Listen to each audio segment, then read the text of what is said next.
visage emblématique de TF1, Christophe Beaugrand sera aux commandes du Grand Bêtisier du 31. Dans le cadre de la promotion du programme, l'animateur a accordé une interview à Ouest France, durant laquelle il est revenu sur une décision très personnelle. Devenu au fil des années l'un des animateurs vedettes de TF1, Christophe Beaugrand sera de nouveau aux commandes du réveillon de la nouvelle année dimanche 31 décembre 2023, avec sa comparse Karine Ferry. Ce jour-là, les deux présentateurs incarneront une nouvelle fois l'émission intitulée Le Grand Bêtisier, durant laquelle ils vont recevoir de nombreux invités. Pour cette soirée de réveillon glamour et paillettes, Karine Ferry et Christophe Beaugrand convient tous les téléspectateurs à un Grand Bêtisier du 31 en compagnie de nombreux invités. Au menu de cette soirée festive et pétillante du 31 décembre, les plus beaux fous rires de l'année, le meilleur des jeux télé, les scènes coupées de vos séries préférées. Mais aussi les extraits les plus drôles des invités, des séquences cultes et des surprises orchestrées par Karine Ferry et Christophe Beaugrand.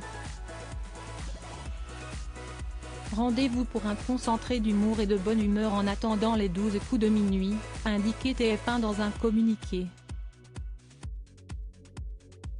Afin de promouvoir cette émission, Christophe Beaugrand a accordé une interview au journal Ouest France.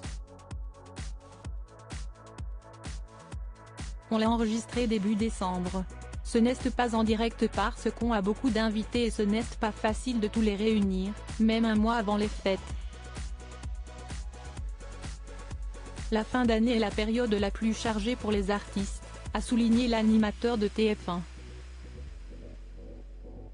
Christophe Beaugrand a également profité de cet entretien pour évoquer le combat qu'il mène depuis déjà de nombreuses années contre le harcèlement et l'homophobie.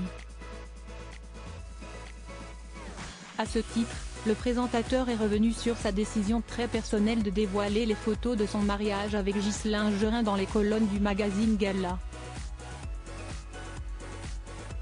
La toute première cause de suicide chez les adolescents, si est-il l'homophobie. L'homosexualité mal vécue et mal acceptée est souvent perçue comme un drame dans les familles.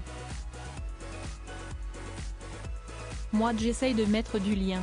Quand on s'est marié, en 2018, on a décidé avec mon mari de montrer la cérémonie dans Gala. On a été le premier couple homosexuel à le faire. Ça avait un peu choqué à l'époque.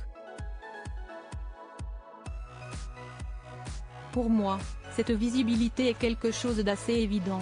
J'espère que cela fait bouger les mentalités, a expliqué Christophe Beaugrand.